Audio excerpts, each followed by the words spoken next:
Hello मेरे प्यारे साथियों, quick education for jobs YouTube channel पर आप सभी को स्वागत है। आज का मेरा विषय है एनसीईआरटी क्लास 8, जिसमें हम लोग आज पढ़ने वाले हैं टीआरई 4.0 के लिए हिस्टोरी, जिसमें क्लास 8 का चैप्टर नंबर 2 से बहुत ही महत्वपूर्ण क्वेश्चन जो टीआरई 4.0 के लिए बहुत ही महत्वपूर्ण साबित होगा।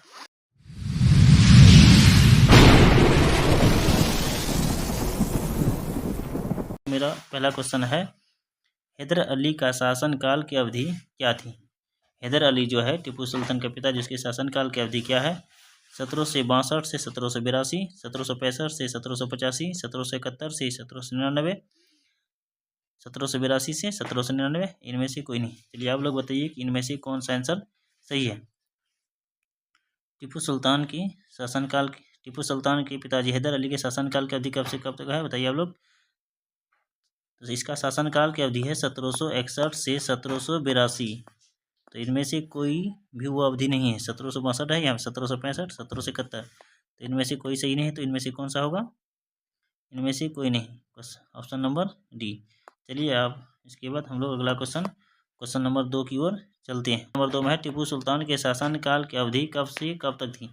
हैदर अली का शासनकाल की अवधि 1761 से 1782 तक था। तो बताइए टीपू सुल्तान की शासनकाल की अवधि कब से कब तक है, 1782 से 1799, 1772 से 1789, 1761 से 1782, इनमें से कोई नहीं। चलिए बताइए आप लोग, इनमें से कौन सा आंसर सही है। वही स्थापित किया 1782 से 1799। चलिए फिर इसके बाद हम लोग अगला क्वेश्चन नंबर 3 की ओर चलते हैं। क्वेश्चन नंबर 3 में है, क्वेश्चन नंबर 3 है, टीपू सुल्तान ने कब अपनी रियासत के बंदरगाहों से होने वाले व्यापार चंदन की लकड़ी, काली मिर्च, इलायची निर्यात पर रोक लगा दिया। टीपू सुल्तान ने मालाबार तट से जब जो व्यापार होता था चंदन की लकड़ी, काली मिर्च, इलायची, उस पर निर्यात पर रोक लगा दिया। कब, 1783, 1784, 1785, 1788, इनमें से कोई नहीं। इसका सही आंसर कौन सा होगा, 1785। 1785 में टीपू सुल्तान ने चंदन की लकड़ी, काली मिर्च, इलायची निर्यात पर रोक लगा दिया। इस यूट्यूब चैनल को आप लोग नहीं सब्सक्राइब किए तो पहले सब्सक्राइब कर दीजिए, क्योंकि यह यूट्यूब चैनल के माध्यम से आप लोगों को बहुत ही अच्छा क्वेश्चन मिलने वाले हैं, जो आपको टीआरई 4.0 के लिए रामबाण साबित होगा। अगला क्वेश्चन की ओर चलते हैं। क्वेश्चन नंबर 4 है, टीपू सुल्तान का किस देश के व्यापारियों के साथ घनिष्ठ संबंध था। किस देश के व्यापारी था जिसके साथ घनिष्ठ संबंध, बताइए इसमें से कौन सा आंसर सही है। पुर्तगाल के, फ्रांस के, स्पेन के, एक से अधिक, इनमें से कोई नहीं। बताइए इनमें से कौन सा आंसर सही होगा। तो इसका संबंध था फ्रांस के व्यापारियों से। फिर हम लोग अगला क्वेश्चन नंबर 5 की ओर चलते हैं। क्वेश्चन नंबर 5 में है, क्वेश्चन नंबर 5 है, टीपू सुल्तान ने किसके मदद से सेना का आधुनिकीकरण करवाया था। सेना का आधुनिकीकरण का मतलब होता है अपनी सेना में जो है नया नया हथियार और नई युद्ध नीति को अपनाया, जिसे सेना का आधुनिकीकरण कहते हैं। किसकी मदद से किया, फ्रांसीसी के, पुर्तगाली के, डेनिश के, इनमें से एक से अधिक या इनमें से कोई नहीं। तो बताइए किसकी मदद से उन्होंने सेना का आधुनिकीकरण करवाया, फ्रांसीसी की मदद से। तो इसमें से कौन सा आंसर ऑप्शन सही हुआ, ऑप्शन नंबर 1। चलिए फिर हम लोग अगला क्वेश्चन चलते हैं। Question number 5, question number 5 double आ गया है। क्वेश्चन नंबर 5 में है, फिर से वही क्वेश्चन, ये क्वेश्चन नंबर 6 होना था, क्वेश्चन नंबर 5 आ गया है। मैसूर के साथ अंग्रेजों को कितने बार युद्ध करना पड़ा। मैसूर के साथ, मैसूर कहाँ की एक छोटा सा राज्य था, ये कर्नाटक का छोटा सा राज्य मैसूर था। उसके साथ अंग्रेजों को कितने बार युद्ध करना पड़ा, तो 2 बार, 3 बार, 4 बार, 5 बार, इनमें से कोई नहीं। चलो भैया आप लोग कि इनमें से कौन सा ऑप्शन सही होगा। इसमें से सही है ऑप्शन नंबर 3, 4 बार। फिर हम लोग अगला क्वेश्चन की ओर चलते हैं। क्वेश्चन नंबर 5 जो है वही क्वेश्चन नंबर 6 था, जो गलती से 5 लिखा चला गया। क्वेश्चन नंबर 7 की ओर चलते हैं। क्वेश्चन नंबर 7 में है, अंग्रेज और हैदर अली के बीच पहला युद्ध कब से कब तक चला। अंग्रेज और हैदर अली के बीच जो पहला युद्ध हुआ था, कब से कब तक हुआ था, चलिए बताइए, ऑप्शन नंबर है 1767 से 1769 के बीच, 1765 से 1767 के बीच, 1763 से 1765 के बीच, एक से अधिक या इनमें से कोई नहीं। चलिए बताइए इनमें से कौन सा ऑप्शन सही है, आप लोग पहले बताइए। इसमें ऑप्शन सही है एक नंबर, 1767 से 1769 के बीच। फिर हम लोग अगला क्वेश्चन की ओर चलते हैं। अगला क्वेश्चन नंबर 8 होगा। क्वेश्चन नंबर 8 में है, टीपू सुल्तान की मृत्यु कब हुई? टीपू सुल्तान जो है हैदर अली का पुत्र टीपू सुल्तान, इसका मृत्यु कब हुआ? 1797, 1798, 1799, 1789 या इनमें से कोई नहीं। चलिए बताइए इनमें से कौन सा ऑप्शन सही है, टीपू सुल्तान की मृत्यु कब हुई? तो इसका ऑप्शन सही होगा, ऑप्शन नंबर 3 सही होगा, 1799। देखिए 1761 से 1782 तक जो है शासन किया हैदर अली, उसके बाद उसका पुत्र 1782 से 1799 तक किया है, जिसमें 1799 में टीपू सुल्तान की मृत्यु हो गई। उसके बाद मैसूर को अंग्रेजों ने अपने कब्जे में ले लिया। फिर हम लोग अगला क्वेश्चन की ओर चलते हैं। Question number 9। क्वेश्चन नंबर 9 में है, दूसरा आंग्ल मैसूर युद्ध कब से कब तक चला? दूसरा आंग्ल मैसूर युद्ध जो चला वो कब से कब तक चला? 1780 से 84, 1782 से 85, 1783 से 88, इनमें से कोई नहीं, एक से अधिक। चलिए बताइए इनमें से कौन सा ऑप्शन सही होगा, आप लोग पहले बताइए। इसमें से सही ऑप्शन है ऑप्शन नंबर 1, 1780 से 84। फिर हम लोग इसके बाद अगला क्वेश्चन चलते हैं। अगला क्वेश्चन नंबर 10 होगा। क्वेश्चन नंबर 10 में है, तीसरा आंग्ल मैसूर युद्ध 1790 से 1792 ईस्वी के बीच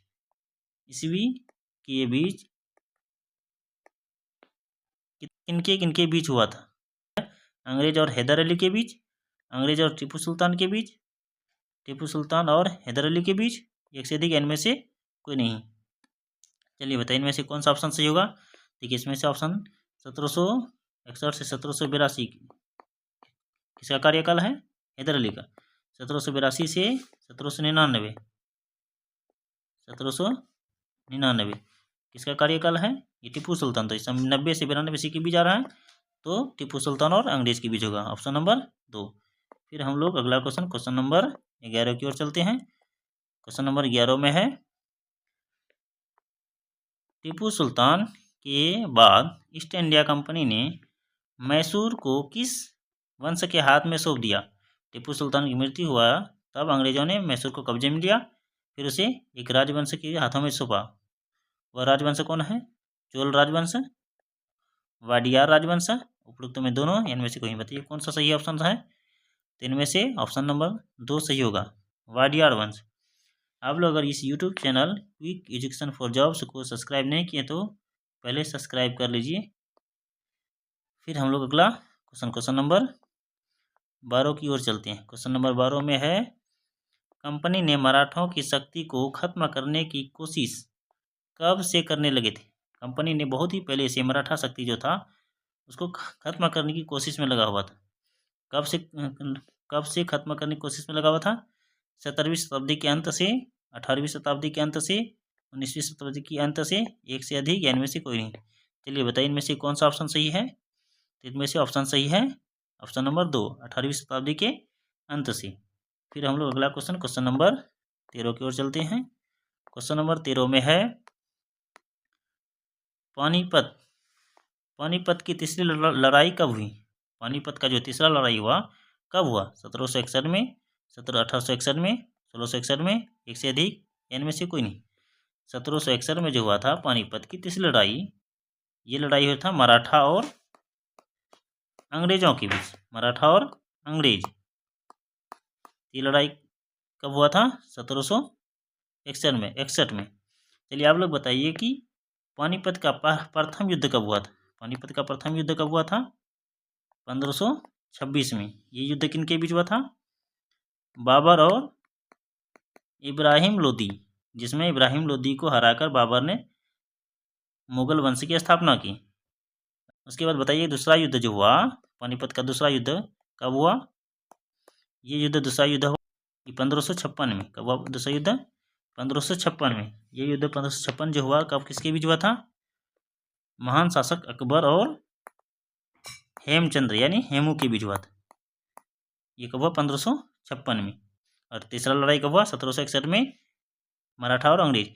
ये पानीपत क्या है, पानीपत जो है ना उत्तर भारत का एक बहुत बड़ा मैदान हुआ करता था जो हरियाणा में, इसीलिए इस युद्ध को पानीपत के युद्ध के नाम से जाना जाता है। ये तीनों लड़ाई उसी मैदान में हुआ था। फिर हम लोग अगला क्वेश्चन नंबर 14 में चलते हैं। क्वेश्चन नंबर 14 में है, पानीपत की तीसरी लड़ाई किन दो लोगों के बीच हुई थी। पानीपत का जो तीसरा लड़ाई हुआ था किन दो लोगों के बीच, कंपनी और मुगल बादशाह, कंपनी और मराठों के बीच, कंपनी और अवध के नवाब के बीच, एक से अधिक या इनमें से कोई नहीं। चलिए बताइए इनमें से कौन सा ऑप्शन सही है। यह जो हुआ था पानीपत का तीसरा लड़ाई कंपनी और मराठा के बीच हुआ था, ऑप्शन नंबर 2, क्योंकि मुगल और सल्तनत काल के बीच पहला लड़ाई हुआ था, दूसरा हुआ था अकबर और हेमू, तीसरा हुआ था कंपनी और मराठों के बीच। फिर हम लोग अगला क्वेश्चन चलते हैं क्वेश्चन नंबर 15 में। क्वेश्चन नंबर 15 है, इनमें से कौन मराठा के अंतर्गत नहीं आते हैं। ये जो नीचे जो ऑप्शन है इसमें से कौन मराठा के अंतर्गत नहीं आते हैं, सिंधिया, भोसले, गायकवाड़, एक से अधिक, इनमें से कोई नहीं। चलिए यह अच्छा क्वेश्चन है, इसमें से बताइए कि कौन सा ऑप्शन सही है। चलिए इसको हम लोग जानते पहले, ये सिंधिया ये भी आता था, भोसले भी इसके अंतर्गत आ रहा था, और गायकवाड़ भी आ रहा था। तो इसमें से ऑप्शन नंबर 4 होगा, क्योंकि एक से अधिक है तो एक से अधिक ऑप्शन आएगा। फिर हम लोग क्वेश्चन नंबर 16 में जाते हैं। चलिए क्वेश्चन नंबर 16 में क्या लिखा हुआ है, महादजी सिंधिया और नाना फडणवीस किस सदी की दो प्रसिद्ध मराठा योद्धा और राजनीतिज्ञ थे। 19वीं शताब्दी, 17वीं शताब्दी, 18वीं शताब्दी, 19वीं शताब्दी, या इनमें से कोई नहीं। ये किस शताब्दी के थे आप लोग बताइए पहले। तो ये जो है ऑप्शन नंबर 3 18वीं शताब्दी के थे। फिर हम लोग अगला क्वेश्चन जाते हैं क्वेश्चन नंबर 17। क्वेश्चन नंबर 17 को देखते हैं, दूसरा अंग्रेज मराठा युद्ध की अवधि क्या है। दूसरा अंग्रेज मराठा युद्ध की अवधि क्या है, 1803 से 5, 1805 से 7, 1807 से 1809, एक से अधिक, या इनमें से कोई नहीं। चलिए बताइए इनमें से कौन सा ऑप्शन सही है। इसमें से ऑप्शन नंबर 1 सही होगा, 1803 से 5। यह जो है क्वेश्चन क्लास 8 का एनसीईआरटी चैप्टर नंबर 2 से है, आप लोग वहाँ से एनसीईआरटी में देख सकते हैं। इसमें से एक भी क्वेश्चन एनसीईआरटी से बाहर से नहीं है, और ये चैप्टर नंबर 2 का ही क्वेश्चन है। फिर हम लोग अगला क्वेश्चन नंबर 18 की ओर चलते हैं। क्वेश्चन नंबर 18 में है, दूसरा अंग्रेज मराठा युद्ध, इसी को द्वितीय आंग्ल मराठा युद्ध बोलते हैं। दूसरा अंग्रेज मराठा युद्ध में अंग्रेजों ने किन किन क्षेत्रों को अपने कब्जे में ले लिया। दूसरा अंग्रेज मराठा युद्ध में अंग्रेजों ने किन किन क्षेत्रों को अपने कब्जे में लिया, उड़ीसा को, आगरा को, दिल्ली को, एक से अधिक, इनमें से कोई नहीं। किन किन क्षेत्रों को अपने कब्जे में लिया था, चलिए बताइए आप लोग पहले। तो इसमें से कब्जे में लिया था उड़ीसा और आगरा को, और तो इसमें से एक से अधिक ऑप्शन आएगा, क्योंकि इसमें जो कब्जा में लिया था एक से अधिक राज्यों को लिया। फिर हम लोग अगला क्वेश्चन की ओर चलते हैं, क्वेश्चन नंबर 19। क्वेश्चन नंबर 19 में है, क्वेश्चन नंबर 19 में पढ़ते हैं, तीसरा अंग्रेज, यहाँ गलत है थोड़ा लिखा हुआ, तीसरा अंग्रेज मराठा युद्ध की अवधि क्या है। तीसरा आंग्ल मराठा युद्ध, जो इसी को आंग्ल मराठा युद्ध बोलेंगे, तीसरा आंग्ल मराठा युद्ध की अवधि क्या है, 1815 से 1817, 1817 से 1819, 1819 से 1921, ये 1900 नहीं होगा, 1800 होगा, 1821, एक से अधिक, या इनमें से कोई नहीं। चलिए बताइए इनमें से कौन सा ऑप्शन सही है। इसमें से ऑप्शन नंबर, क्वेश्चन नंबर 19 का ऑप्शन सही बताइए, कौन सा ऑप्शन सही है। ये ऑप्शन नंबर 2 सही होगा, क्योंकि 1817 से 1819 के बीच हुआ था। फिर हम लोग अगला क्वेश्चन नंबर 20 की ओर चलते हैं। चलिए इस क्वेश्चन को पढ़ने से पहले यदि आप लोग quick education for jobs YouTube channel को सब्सक्राइब नहीं किए हैं तो सब्सक्राइब कर लीजिए, और बगल में घंटी का बटन होगा उसे भी दबा दीजिए। फिर चलिए हम लोग अगला क्वेश्चन नंबर 20 को पढ़ते हैं। क्वेश्चन नंबर 20 में है, तीसरा अंग्रेज मराठा युद्ध के बीच पेशवा को पुणे से हटाकर पेंशन पर कहाँ भेज दिया गया था। पेंशन पे पेशवा को हटाकर कहाँ भेज दिया था, पेशवा जो है पुणे में रहता था, उसको हटा करके कहाँ पे उसे पेंशन पे भेज दिया, तो बताना है कानपुर के पास चित्तूर में, या कानपुर के पास बिट्टूर में, या कानपुर के पास कित्तूर में, एक से अधिक इनमें से कोई नहीं। चलिए बताइए इनमें से कौन सा ऑप्शन सही है, आप लोग बताइए पहले। ये कानपुर के पास बिट्ठूर में भेज दिया था, पेशवा को कहाँ भेज दिया था, कानपुर के पास बिट्ठूर में। फिर हम लोग अगला क्वेश्चन नंबर 21 को पढ़ते हैं। क्वेश्चन नंबर 21 में है, लॉर्ड हेस्टिंग का कार्यकाल की अवधि क्या थी। लॉर्ड हेस्टिंग की कार्यकाल की अवधि बताइए। 1813 से 1823, 1713 से 1723, 1853 से 1863, एक से अधिक इनमें से कोई नहीं। इनका कार्यकाल 10 वर्ष का रहा है, तो बताइए इनमें से कौन सा ऑप्शन सही है। इसी ने, लॉर्ड हेस्टिंग ने ही सर्वोच्चता का दावा किया, कहा कि मेरा जो साम्राज्य है भारतीय से सर्वोच्च है, मेरा शासन व्यवस्था भारतीयों से सर्वोच्च है, इसलिए भारत के अधिक से अधिक क्षेत्रों में अंग्रेज ईस्ट इंडिया कंपनी को कब्जा कर लेना चाहिए, इसलिए इसे सर्वोच्चता की दावा भी कहते हैं। कब से कब तक इसका शासनकाल रहा, 1813 से 1823, ऑप्शन नंबर 1 सही है। फिर हम लोग अगला क्वेश्चन नंबर 22 की ओर चलते हैं। क्वेश्चन नंबर 22 में है, किस गवर्नर जनरल ने सर्वोच्चता की एक नई नीति की शुरुआत की। किस गवर्नर जनरल ने सर्वोच्चता की एक नई नीति की शुरुआत की। Lord Bentinck, lord Hastings, lord Macaulay, एक से अधिक इनमें से कोई नहीं। लॉर्ड हेस्टिंग ने, इसने क्या था, लॉर्ड हेस्टिंग, सर्वोच्चता का दावा। चलिए फिर हम लोग अगला क्वेश्चन नंबर 23 की ओर चलते हैं। क्वेश्चन नंबर 23 में क्या है, कित्तूर भारत के किस राज्य में, कित्तूर जो क्षेत्र है जहाँ की रानी चेन्नम्मा थी, किस राज्य में है, कर्नाटक में, महाराष्ट्र में, आंध्र प्रदेश में, एक से अधिक इनमें से कोई नहीं। चलिए बताइए कौन सा ऑप्शन सही है। इसमें से ऑप्शन नंबर 1 सही है, कर्नाटक में। फिर हम लोग अगला क्वेश्चन नंबर 23 के बाद 24 की ओर चलते हैं। चलिए क्वेश्चन नंबर 24 को पढ़िए, क्या है, चेन्नम्मा कहाँ की रानी थी। चेन्नम्मा जो है कहाँ की रानी थी, चित्तूर की, कित्तूर की, बिट्ठूर की, एक से अधिक इनमें से कोई नहीं। चलिए बताइए कहाँ की महारानी थी चेन्नम्मा। चेन्नम्मा के राज्य में जब अंग्रेजों ने आक्रमण किया तो इन्होंने अपने तलवार उठा लिया और अंग्रेजों से काफ़ी मुकाबला किया और लड़ते हुए इसे पकड़ करके जेल में डाल दिया, जिसे कुछ समय बाद जेल में ही इसकी मृत्यु हो गई। तो यह कहाँ की रानी थी, कित्तूर की, ऑप्शन नंबर 2 सही है। फिर हम लोग अगला क्वेश्चन की ओर चलते हैं। Question number 25।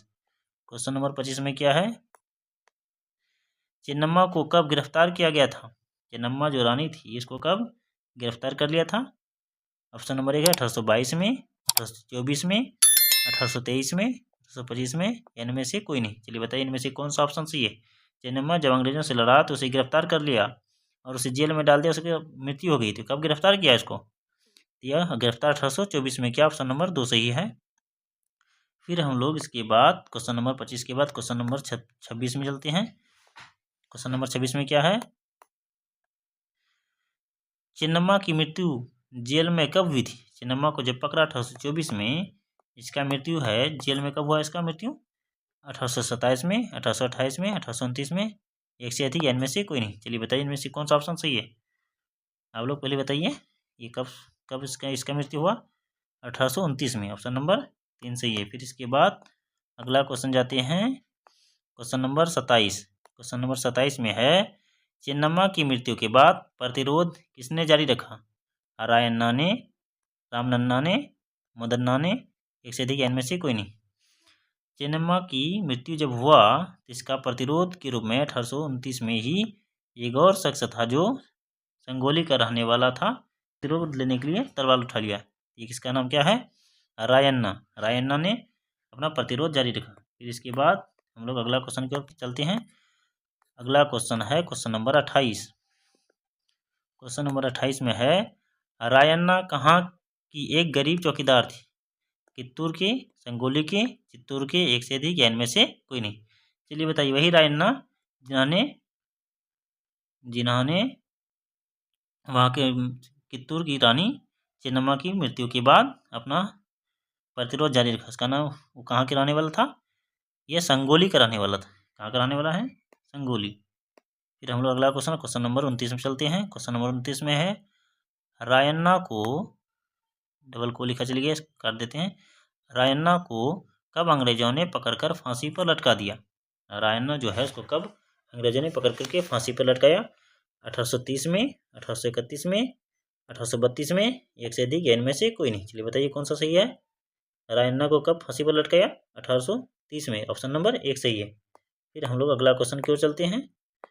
क्वेश्चन नंबर 30 में, क्वेश्चन नंबर 30 है 1830 के अंतिम दशक में रूस के प्रभाव की डर से अंग्रेज किस क्षेत्र पर अपना नियंत्रण स्थापित किया? तो अंग्रेज, जब रूस का प्रभाव हुआ पूरा विश्व में फैल रहा था तो अंग्रेजों ने डर गया, तो उन्होंने भारत के उत्तर पश्चिमी क्षेत्र में अपना नियंत्रण को स्थापित करना चाहा, जो अफगानिस्तान क्षेत्र है।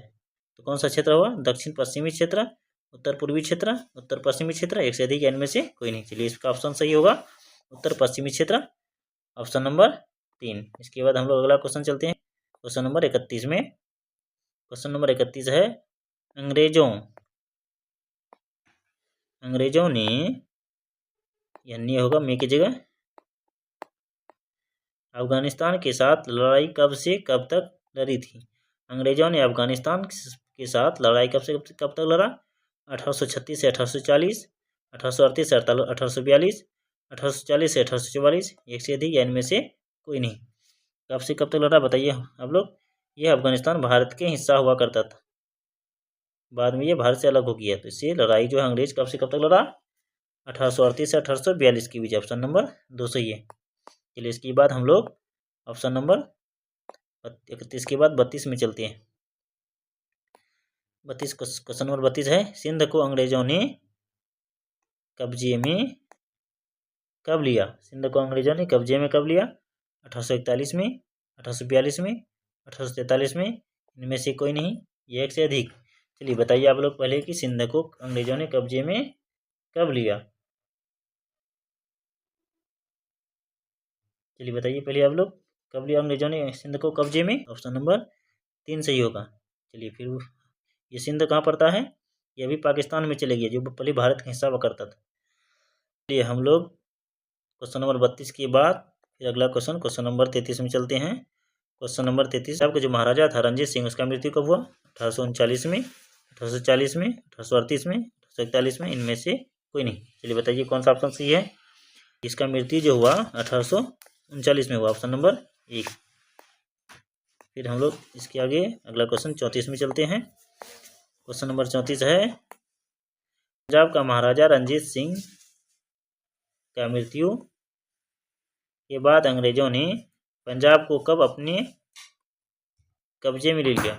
पंजाब का महाराजा रणजीत सिंह का मृत्यु के बाद अंग्रेजों ने कब पंजाब को अपने कब्जे में ले लिया? 1847, 1848, 1849, एक से अधिक या इनमें से कोई नहीं। चलिए बताइए इनमें से कौन सा ऑप्शन सही होगा। तो बताइए ना, 1839 में अगर उसका मृत्यु हुआ रणजीत सिंह का, उसके 10 वर्ष बाद कितना होगा? 1849 में, ऑप्शन नंबर 3।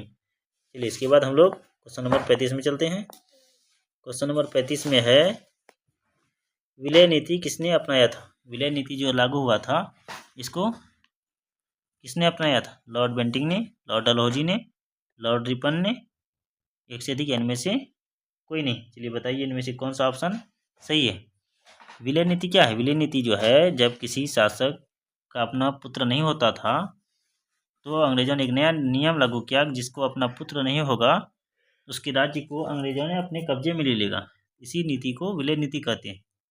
पहले शासक को अपना पुत्र यदि नहीं होता था तो दत्तक पुत्र को अपना शासन सौंप देता था, लेकिन अंग्रेजों ने कहा जिस राजा को अपना पुत्र होगा वही शासन करेगा, अगर उसको अपना पुत्र नहीं है तो ये राज्य अंग्रेजों को कब्जे में आ जाएगा। इसके तहत इस नीति को किसने अपनाया था?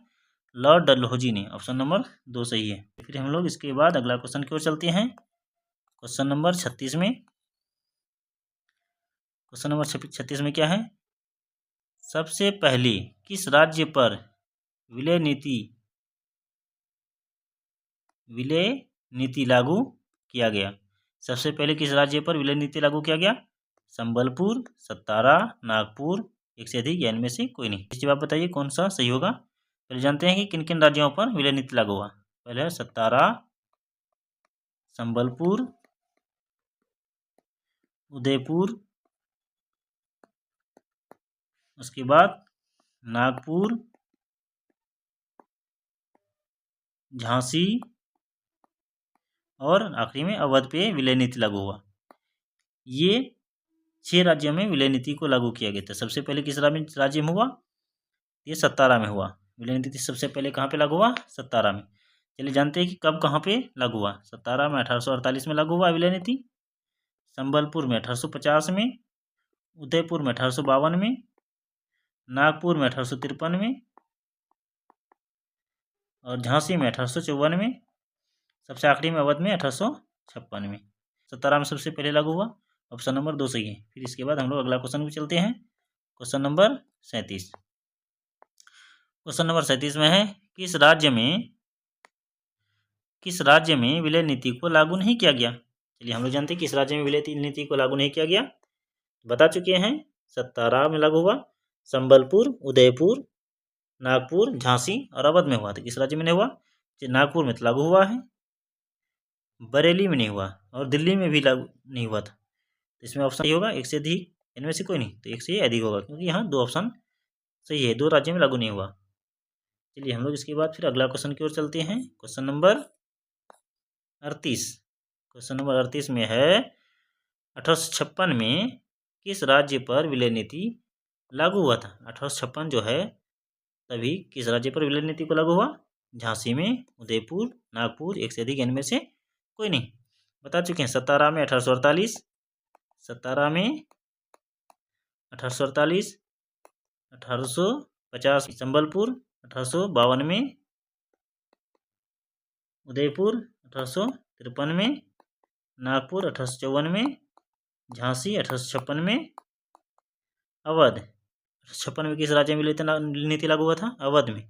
यह अवध ऑप्शन नहीं है, इसमें से कोई नहीं ऑप्शन होगा। चलिए फिर इसके बाद हम लोग अगला क्वेश्चन की ओर चलते हैं। Question number 39।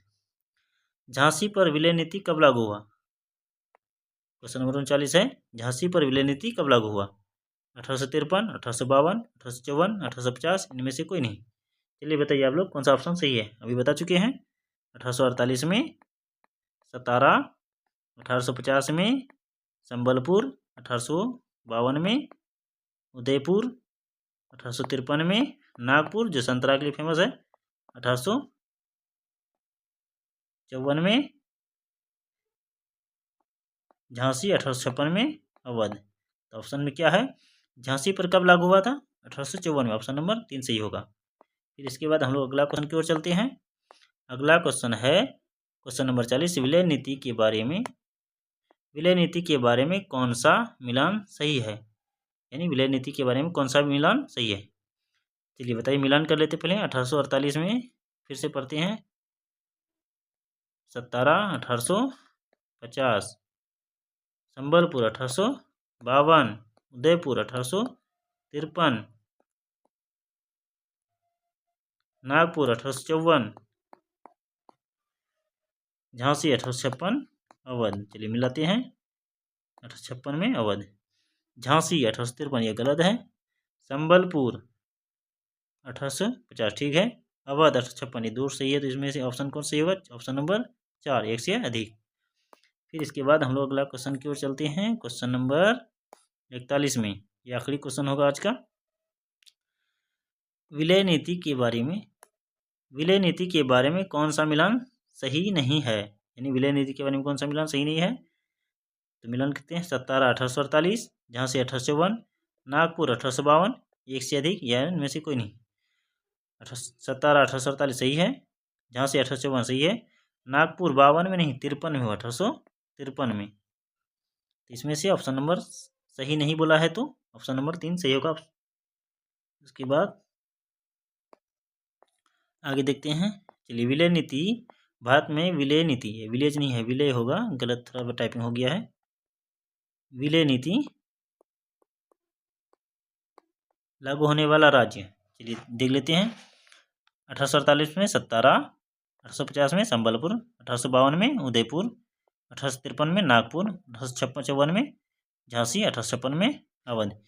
इस सारणी को बढ़िया से याद कर लीजिए क्योंकि ये इससे बहुत सारे क्वेश्चन बन सकता है। जो चलिए आज हम लोग इस सेशन को यहीं पे समाप्त करते हैं।